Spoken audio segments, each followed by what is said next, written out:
नमस्कार दोस्तों, स्वागत है आप सभी का आपके अपने YouTube चैनल जीके जीएस के भंडारा पर। प्यारे साथियों, आज की इस वीडियो में आपको आरपीएफ एसआई भर्ती परीक्षा 2018 के प्रीवियस ईयर प्रश्न कराने वाला हूं, क्योंकि आपको पता है कि आपकी आरपीएफ एसआई की एग्जाम डेट आ चुकी है और एग्जाम से पहले आपको प्रीवियस ईयर प्रश्न करना सबसे ज्यादा जरूरी है, क्योंकि प्रीवियस ईयर प्रश्न आपको पेपर का पैटर्न पता चल पाता। अगर आपको ये वीडियो पसंद आए तो वीडियो को आप लोगों को लाइक कर देना।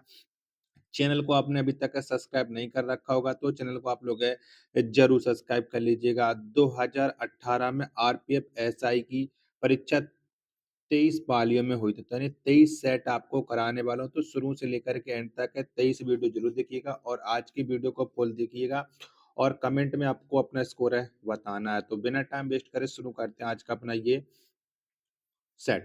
पहला आपके सामने की गैलियम है, तो कितना होता है? तो गैलियम तत्व का जो परमाणु क्रमांक होता है वो 31 होता है। पहले का ऑप्शन नंबर 1 राइट आंसर है, हो जाएगा। दूसरा प्रश्न है आपके सामने कि 12वें वित्त आयोग के अध्यक्ष कौन थे? तो कौन थे?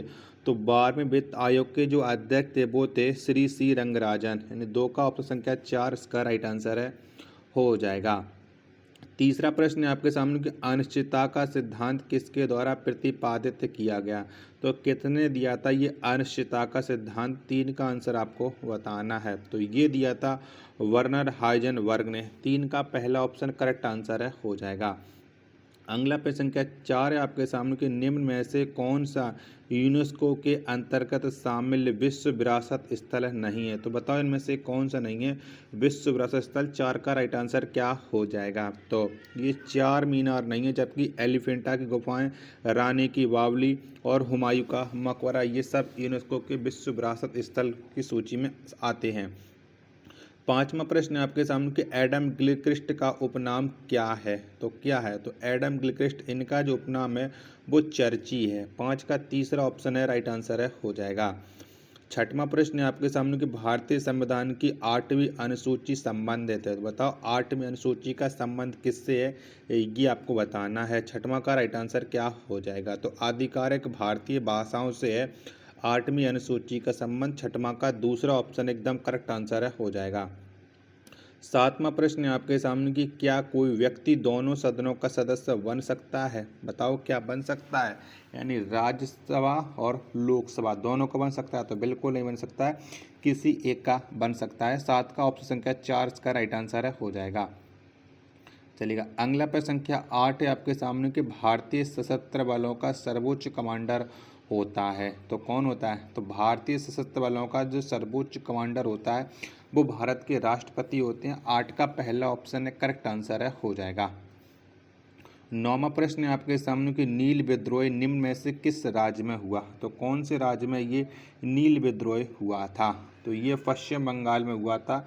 9 का तीसरा ऑप्शन है, करेक्ट आंसर है, हो जाएगा। अगर आपको ये वीडियो पसंद आ रही होगी तो प्लीज़ वीडियो को लाइक आप लोग ज़रूर कर दीजिएगा और चैनल को अभी तक आपने सब्सक्राइब नहीं कर रखा होगा तो चैनल को आप लोग ज़रूर सब्सक्राइब कर लीजिएगा।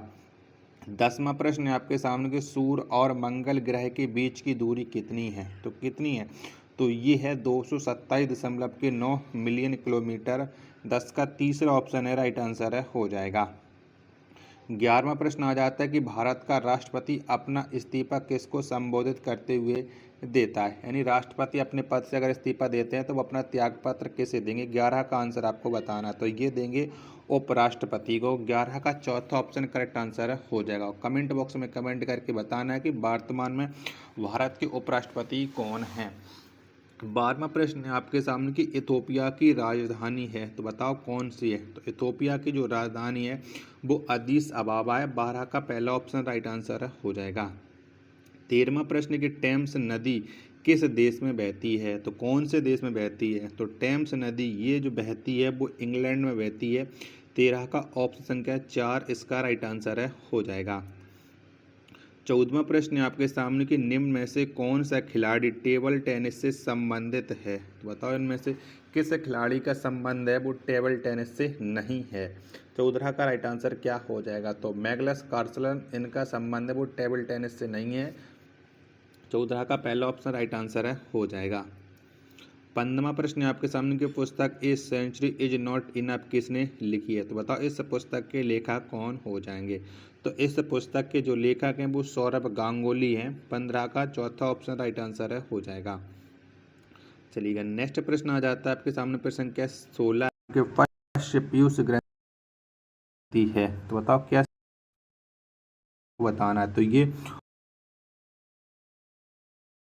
राइट आंसर है हो जाएगा। प्रश्न आपके सामने की खेल में होता है तो कौन से खेल में करते हैं? तो बैट किया वॉलीबॉल में किया का राइट आंसर है हो जाएगा। उनके पत्तियों के एपिडर्मिस में रचना है जो बाष्पीय को नियंत्रित क्या है? तीसरा ऑप्शन है राइट आंसर है। चलिएगा नेक्स्ट 19 शताब्दी में जनजाति के लोग कहाँ करते थे? तो थे खोट जनजाति है तो अजमेर। चौथा ऑप्शन करेक्ट आंसर आपके सामान्य तौर वर्षों का होता है तो बताया जा सकता है। तो ऑप्शन आपके जा सकता है ऑप्शन संख्या। चलिए अगला प्रश्न संख्या 21 है आपके सामने की निम्न में से अब एक पूर्ण राज्य का दर्जा प्राप्त हो चुका है। तो बताओ इनमें से किसे एक पूर्ण राज्य का दर्जा प्राप्त हो चुका है? 21 का आंसर आपको बताना है। तो ये सिक्किम को हो चुका है। 21 का पहला ऑप्शन है राइट आंसर है हो जाएगा। 22वां प्रश्न है आपके सामने कि आधुनिक जीवाणु विज्ञान के जनक कौन हैं? तो बताओ कौन है? तो आधुनिक जीवाणु विज्ञान के जो जनक हैं वो रॉबर्ट कोच हैं। 22 का ऑप्शन संख्या 4 इसका राइट आंसर है हो जाएगा। 23वां प्रश्न है आपके सामने कि ऑक्जेलिक अम्ल का IUPAC नाम क्या है? तो बताओ क्या हो जाएगा ऑक्जेलिक अम्ल का? 23 का राइट आंसर क्या हो जाएगा? तो ये हो जाएगा एथेनोडिक अम्ल यानी 23 का ऑप्शन संख्या 4 इसका राइट आंसर हो जाएगा। चलिए अगला प्रश्न संख्या 24 है आपके सामने कि 1929 में भारतीय राष्ट्रीय कांग्रेस का अधिवेशन कहाँ हुआ? तो कहाँ पर हुआ था 1929 में? 24 का आंसर आपको बताना है। तो ये अधिवेशन हुआ था लाहौर में। 24 का दूसरा ऑप्शन करेक्ट आंसर है हो जाएगा। 25वां प्रश्न है आपके सामने कि बोधिसत्व शब्द किस धर्म से संबंधित है? तो बताओ बोधिसत्व का संबंध है वो कौन से धर्म से है? तो इसका जो संबंध है वो बौद्ध धर्म से है। 25 का तीसरा ऑप्शन राइट आंसर है हो जाएगा। 26वां प्रश्न है आपके सामने कि टोंगा की खाई किस महासागर में स्थित है? तो बताइए कौन से महासागर में स्थित है टोंगा की खाई? तो ये स्थित है प्रशांत महासागर में। 26 का पहला ऑप्शन है राइट आंसर है हो जाएगा। 27वां प्रश्न है आपके सामने कि एसिटिक अम्ल का आयनीकारक नियतांक है या कितना है? तो बताओ कितना होता है एसिटिक अम्ल का? 27 का राइट आंसर क्या हो जाएगा? चारों ऑप्शन आपकी स्क्रीन पर शो हो रहा है। तो इसका नियतांक होता है 1.74 गुणित 10⁻⁻5। दूसरा ऑप्शन करेक्ट आंसर हो जाएगा।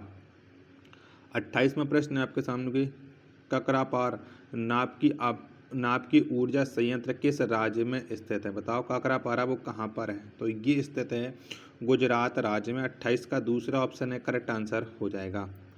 29वां प्रश्न है कि संवेग ज्ञात करने का सूत्र है। तो बताओ इनमें से संवेग ज्ञात करने का सूत्र कौन सा है?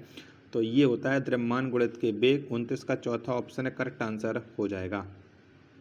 30वां प्रश्न है आपके सामने कि निम्न में से कौन सा देश भारत के साथ सीमा साझा नहीं करता? तो इनमें से एक ऐसा देश है जिसकी सीमा भारत के साथ नहीं लगती। तो वो कौन सा देश है? तो वो है मालदीव। 30 का ऑप्शन संख्या 4 इसका राइट आंसर हो जाएगा। अगर आपको ये वीडियो पसंद आ रही हो तो प्लीज़ वीडियो को लाइक करें, कमेंट करें और वीडियो को अपने दोस्तों के पास ज़्यादा से ज़्यादा शेयर जरूर कीजिएगा। 31वां प्रश्न है आपके सामने कि RTGS का पूर्ण रूप है। तो बताओ इसका फुल फॉर्म क्या हो जाएगा? तो RTGS का जो पूर्ण रूप यानी फुल फॉर्म होता है वो होता है रियल टाइम ग्रॉस सेटलमेंट। 31 का दूसरा ऑप्शन राइट आंसर है हो जाएगा। 32वां प्रश्न है कि लोकसभा में निम्न में से किस राज्य के प्रतिनिधियों की संख्या सर्वाधिक है? तो बताओ कौन से राज्य में सबसे ज़्यादा प्रतिनिधि हैं लोकसभा के? 32 का राइट आंसर क्या हो जाएगा? तो ये है उत्तर प्रदेश। 32 का ऑप्शन क्या 4 राइट आंसर है हो जाएगा। चलिएगा अगला प्रश्न है आपके सामने, प्रश्न संख्या 33 है। थोड़ा